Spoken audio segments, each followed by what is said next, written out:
ഇപ്പോൾ ഈ Hema committee റിപ്പോർട്ടുമായി ബന്ധപ്പെട്ടുകൊണ്ടേ cinema മേഖലയിൽ വലിയ ചർച്ചകൾ നടക്കുന്നുണ്ട്. അപ്പോൾ അതിനകത്ത് അങ്ങയുടെ പ്രതികരണം എന്താണ്? ഞാൻ ഒരാഴ്ചയായിട്ട് ശരിക്കും പറഞ്ഞാൽ ബാക്കി ഫോണിൽ അങ്ങനെയുള്ള കാര്യമൊന്നുമില്ല, പത്രത്തിലൂടെയൊക്കെ അറിയണം. ഒരാഴ്ചയായിട്ട് ഞാൻ അതും എനിക്ക് നോക്കാൻ പറ്റുന്നില്ല. ഇങ്ങനെയൊക്കെ പറഞ്ഞു കേൾക്കുന്നുണ്ട്.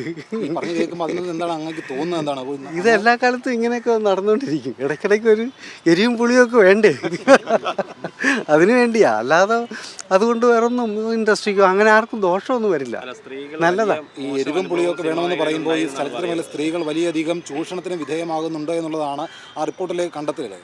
അപ്പോൾ അതിനോട് എന്താണ് പ്രതികരണം? അതെന്തെങ്കിലുമൊക്കെ സർക്കാർ വേണ്ടതുപോലെ ചെയ്യുമായിരിക്കും. നടപടിയെടുക്കണമെന്നൊരാവശ്യം അത് എപ്പോഴും സ്ത്രീകൾക്ക് നേരെ ഉണ്ടാകുന്നത് ഏത് മേഖലയിലായാലും അങ്ങനെ ആവശ്യമാണല്ലോ. പക്ഷെ അത് എന്തിനായാലും നമ്മുടെ സംഘടനയിലും സിനിമയിലും ആണുങ്ങളെക്കാളും കൂടുതൽ പെണ്ണുങ്ങളാണ്. പുതിയ കുട്ടികളൊക്കെ ഒരുപാടുണ്ട്. എല്ലാവർക്കും പ്രതീക്ഷയും എല്ലാവരും നന്നായി പോകുന്നുണ്ട്. പിന്നെ പരാതികൾ ഇടയ്ക്കുണ്ടെങ്കിൽ അത് അന്വേഷിക്കുകയൊക്കെ ചെയ്യട്ടെ.